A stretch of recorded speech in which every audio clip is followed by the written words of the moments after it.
You're with The Capitalist Sage, a twice-a-month podcast that seeks out entrepreneurs and experts that speak to the real-world life of doing business for their sage advice. Now, with your hosts, Carl Barham and Rico Figliolini.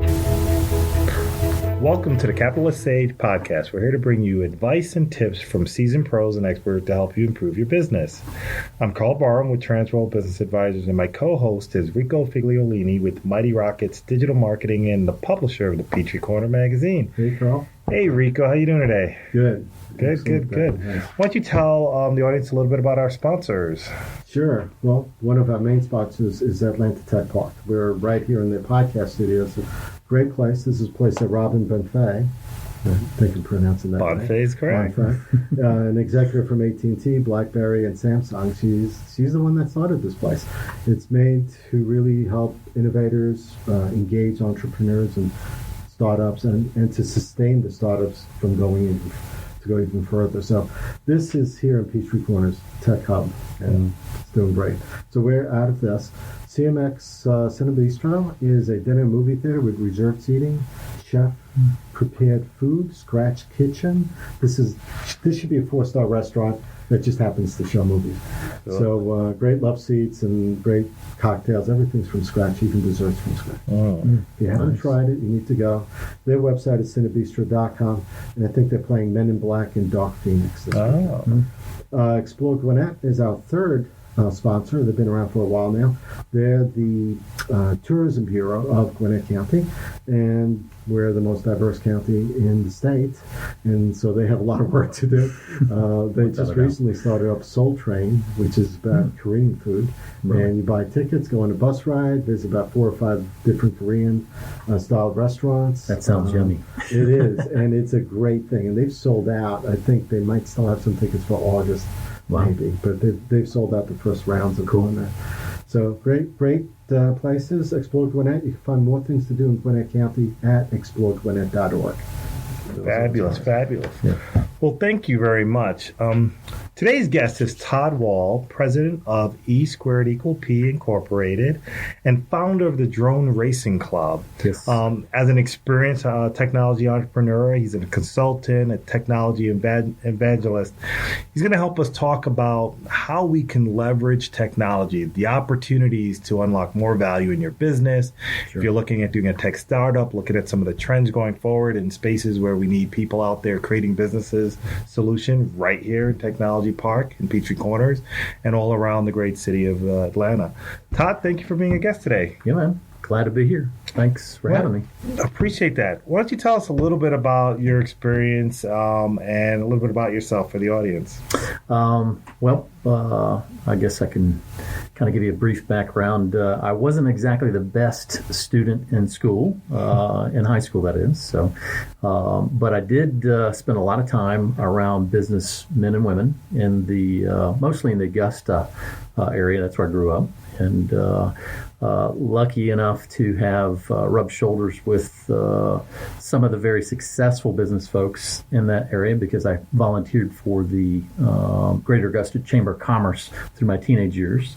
Had a varied background in different industries through my teenage years and into my 20s. And ended up working for a Fortune 500 company, which was ConAgra, their grain processing division, and learned real quick about the bureaucratic type of pigeonholing that can happen there. Although I did excel in that position, I decided that I wanted to pursue being an entrepreneur. My lifelong dream of starting a technology consulting business, which initially didn't go too well. I started in Augusta and didn't do fare too well. So my brother invited me to come to Atlanta, the land of opportunity is what he said. Technology was booming at that time in the late 90s, early 2000s. Moved to Atlanta. And to pursue my lifelong dream of having a technology consulting company through a lot of,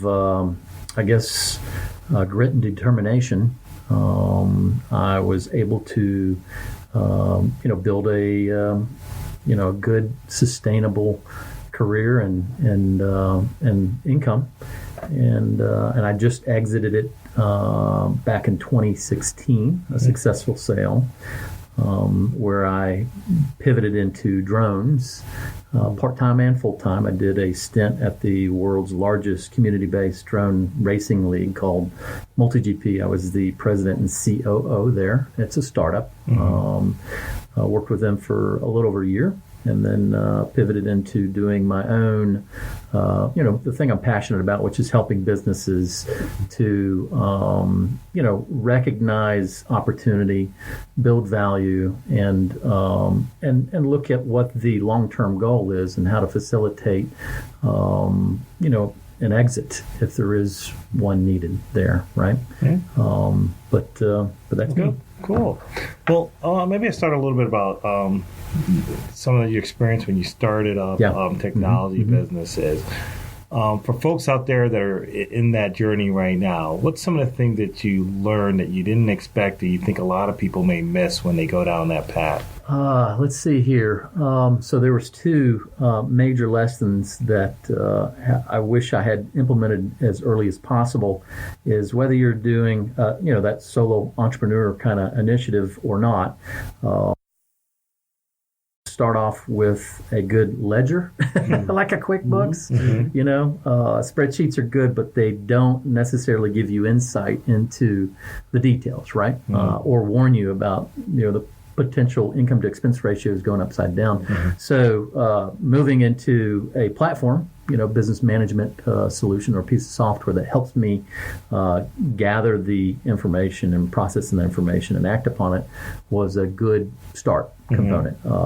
Aside from that, making sure you have good legal advice on that front. And really understanding your target market as well. So those three things were big, significant things. It's interesting that you mentioned both from an accounting standpoint and financials and legal. Yeah. I find a lot of entrepreneurs in technology space, they're so passionate about the technology and what they're building. Exactly. And they think that was me. We will build it and they will come and it will take care of everything else. But I think until it doesn't. But thinking broader as a business person as well and engaging with folks, I find that it's something where the books get kind of screwed up. They don't know where it's going and they get in trouble. And most importantly, at some point they may go to a bank or an investor. Right. And if they can't tell them what the history of the financial looks like, it's really tough to get funding support to get to the next level or to keep you sustained over time. Knowing if you're making money off of a product or service in the near term and not waiting till quarter in or year in to balance it out is critical in this day and age too for the success or failure of any small business, I think. Do you find yourself, when you're going online, you mentioned QuickBooks, for example, right? I think every business that's out there either uses QuickBooks or FreshBooks or there's a bunch. Or something. Yeah, because you could just check day to day. Yeah. You can, minute to minute, hour to hour, you could be looking at your finances. Yeah. And some people do that all day long because maybe so much money is changing hands. Was that a strong component of what you felt you needed for the business? Not until after I found out the hard way that things weren't as positive as I thought they were, right? I was inebriated, like what you said, in the technology space and getting the business. I was busy working in the business instead of on it, you know what I mean? And then, of course, income to expense ratios weren't where they needed to be. I had to start leveraging credit lines. Well, had I known it earlier, I could have been hustling to get rid of the products or services that weren't making me any money and spend time on those that were. So you were using like QuickBooks to be able to tell you that technology, to tell you where you needed to cut that down. Well, even that, I call it like a business management solution, right? A BMS. QuickBooks is a ledger primarily. It can do some other things, but having a business management solution that is a ledger is great.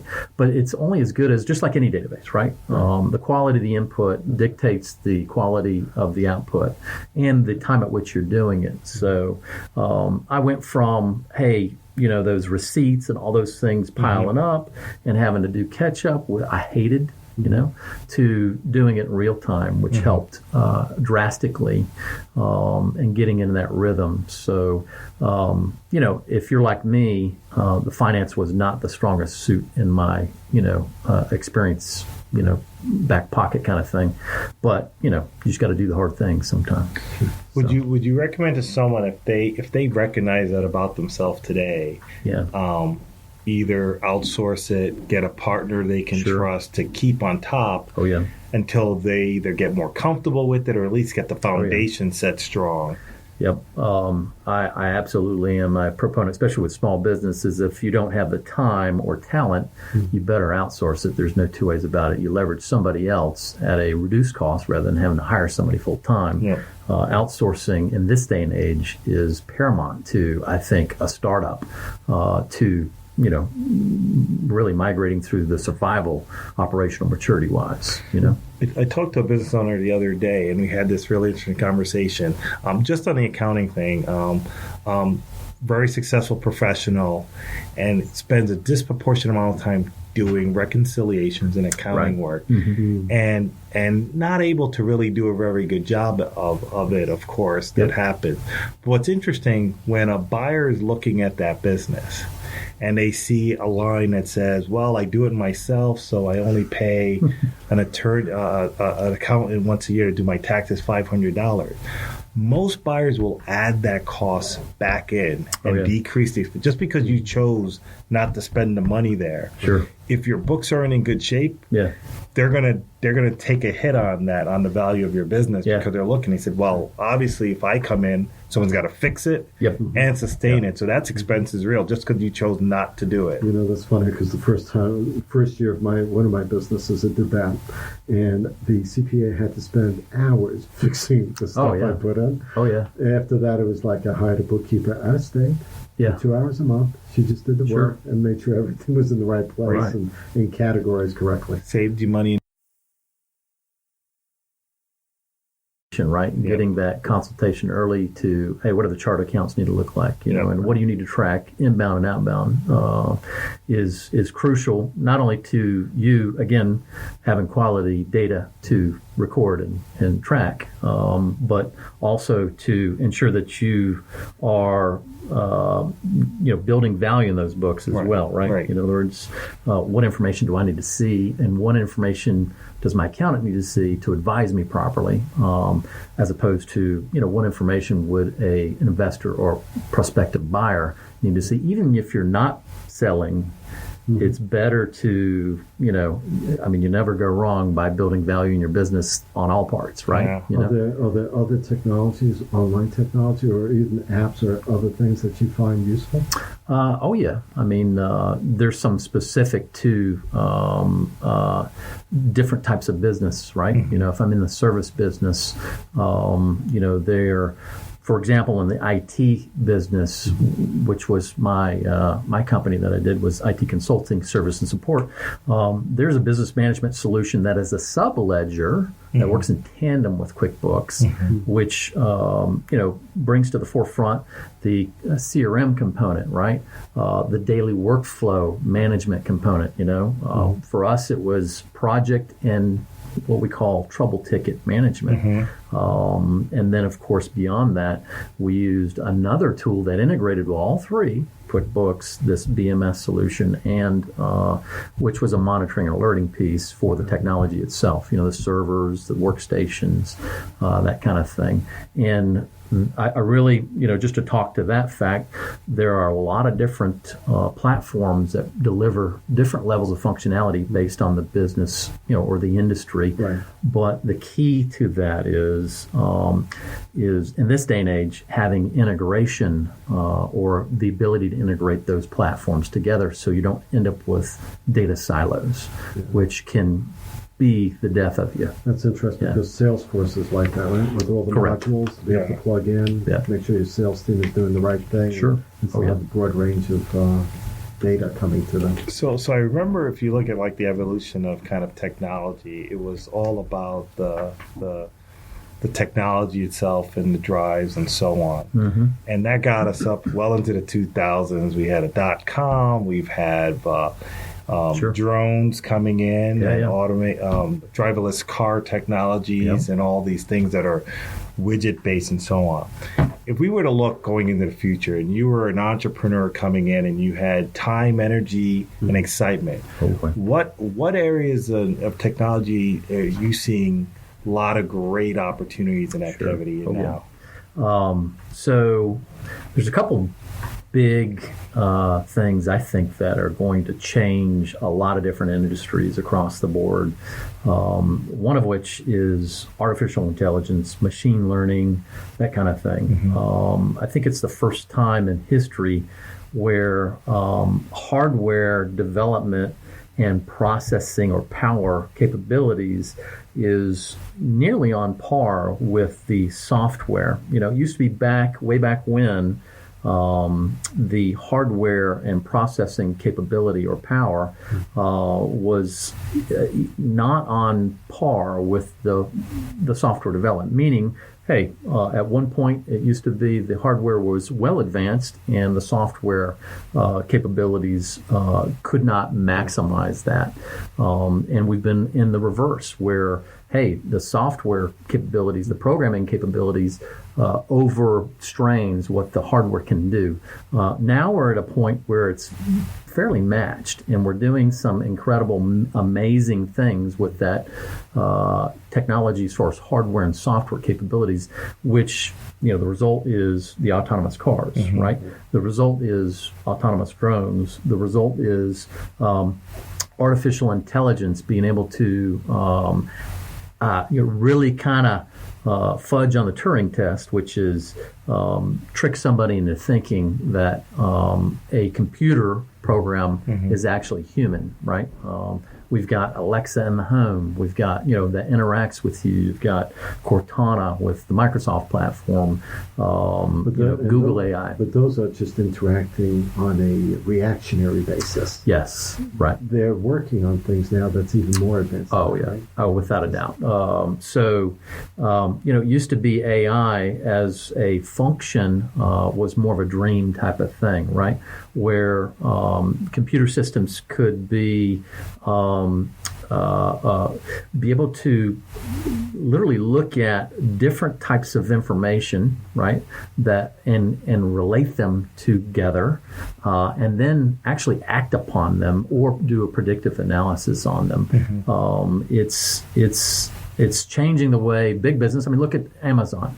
Amazon is entire success of that system has everything to do with AI. A lot of people don't understand that, but they are getting to the point, and that's how they're able to deliver by next business day and make money on the Prime, which everybody thought was foolish. It has everything to do with an analytic, a predictive analysis, and maximizing resources. You know what? I keep thinking every time, and we were doing this before, when we're typing screen stuff, and it's predicting the next word. Yeah. I mean, it's the same thing for buying. Same I'm thing. on Amazon quite a bit, and they're just predicting almost the next thing I'm going to be buying. Oh, yeah. Oh, yeah. Well, they know you better than you know right. you. I mean, no kidding. So that's from that interesting. In the Amazon and Alexa, people see that. Can you tell us a little bit about what other industries that are behind that it hasn't even begun to come into, and how it can change and impact that? Right. Well, we're seeing disruption in the retail market. There's no doubt about it, right? The Macy's, the JCPenney's are faltering in the shadow of an Amazon, right? Amazon really hasn't done a good job of infiltrating the garment business, right? But Macy's and those other folks haven't done a good job of anticipating that, right? So they're due for a major disruption, or they're going to go out of business. I mean, all of them are on their heels. You know, luckily a lot of them have cash, which is some good. of them, like Nordstrom, is actually seeming to come back a little bit. A little bit, yeah. Most of them, they're not doing it. Well, when you think of the retail experience, even the way we traditionally approach shopping, where I'm going to buy something, I'm going to walk in the store, I'm going to walk around aisles, look for things. Yeah. that was a model that lasted for 50 years easily for folks to shop. 100 years. But now there are so many things that you would never want to experience that with. And our retailers changing the way they shop using technology and AI, where I walk into a store, it knows the top 10 items that I often get, and it knows the things that pleases me that would highlight and show me where in the store it is, and put a map on there to take me to it. And when I get there, instead of them having me a whole bunch of product to look at and look at the box like at Best Buy, it's actually demonstrating it to me. So I can make a decision. I like what I'm seeing. I want one of those, and I order it on my phone, and it's at home. Is that based on their business app and their data? Because eventually that stuff has to become universal.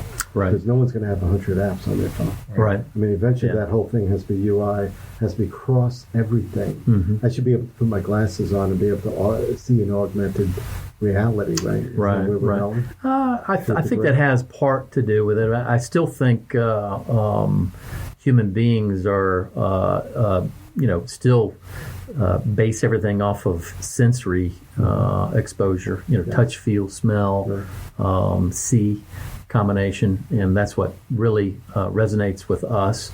So, there's some things that you can buy online that don't require that touch and feel, smell kind of thing. I think that's why Amazon is, maybe not 100% leveraging or taking over that garment market, is because a lot of people have to try it on. And the food. Well, Whole Foods and this. Whole Foods and doing delivery. Of that. That's a tough one, right? So, are they successful yet? I don't know if they're successful 100%. I guess that's still out for debate. But they're making inroads. They're trying to figure it out. There's no two ways about it. They're spending billions of dollars on it. Yeah.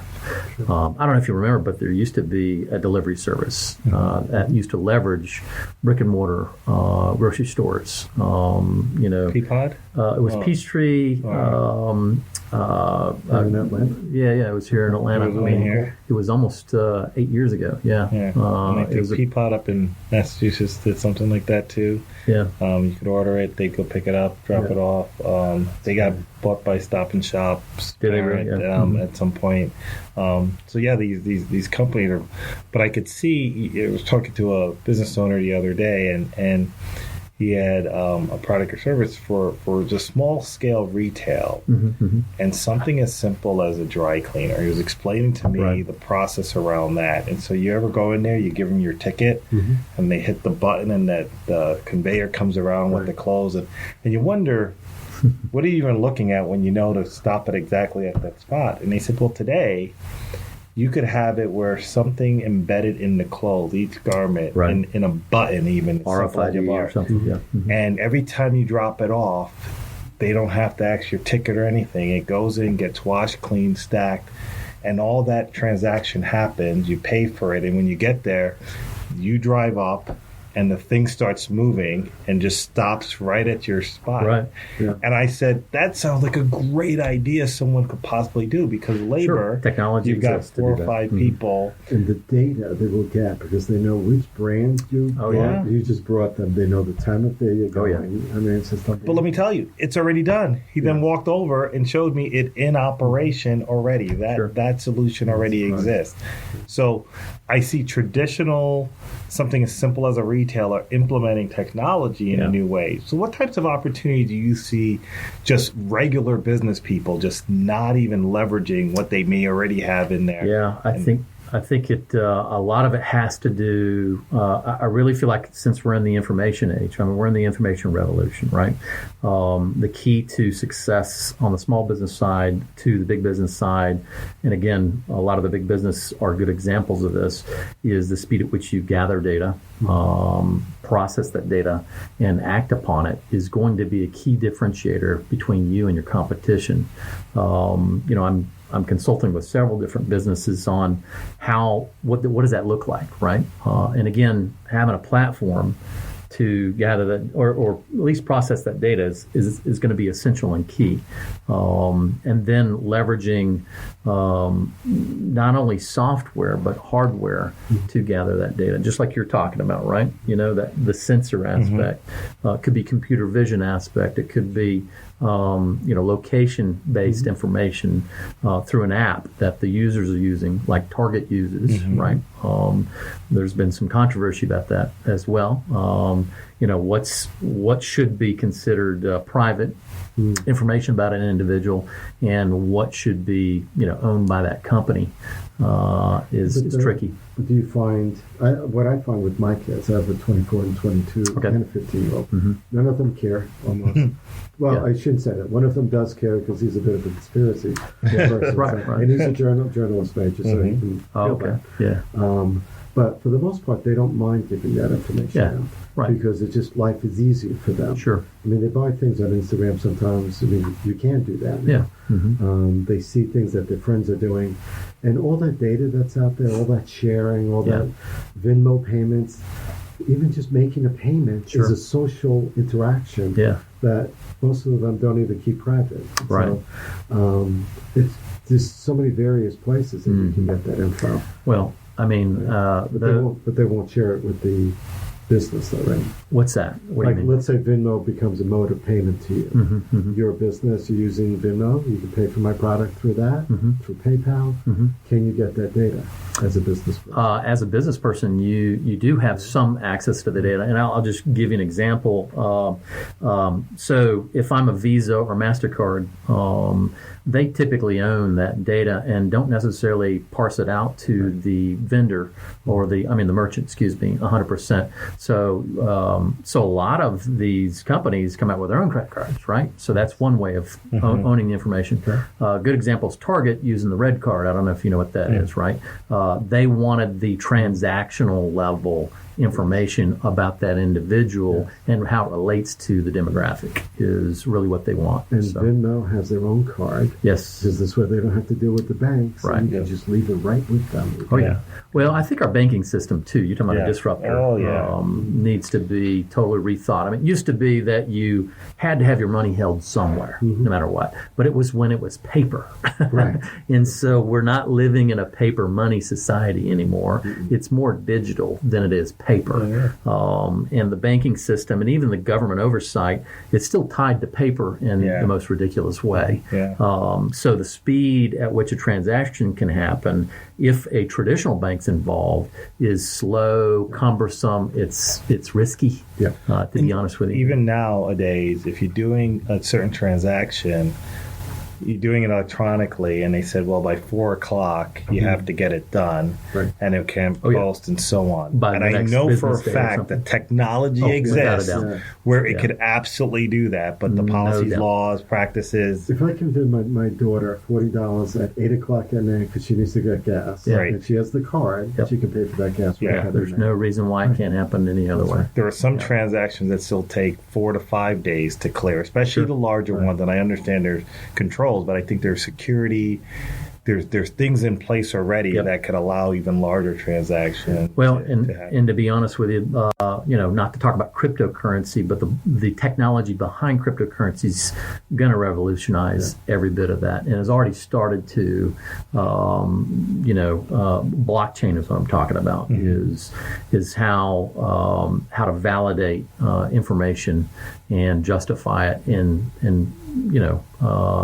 through independent means, not necessarily, hey, right now, Visa is the only one that justifies that, right? And if they're screwed up on their bucks, nobody knows. And you know what? Blockchain is not just for money anymore. Oh, it's not. Blockchain, anything. That's what people don't realize. They associate it with cryptocurrency as far as, but it's a method of validating information, really is really what it is. And it's decentralized, and it's agnostic to a particular type of system to a certain degree. I mean, nothing's infallible, but the whole idea is having a distributed ledger, which is what we don't have from a bank or a Visa, right? That does a auto check and balance. As if my ledger, which is one of a million, don't line up with the rest, then it's not legitimate, as opposed to I'm Visa and I'm the only ledger, or I'm the bank and I'm the only ledger. I can fudge. Well, I mean, heck, we know about many banking calamities over the past couple decades that was, a problem.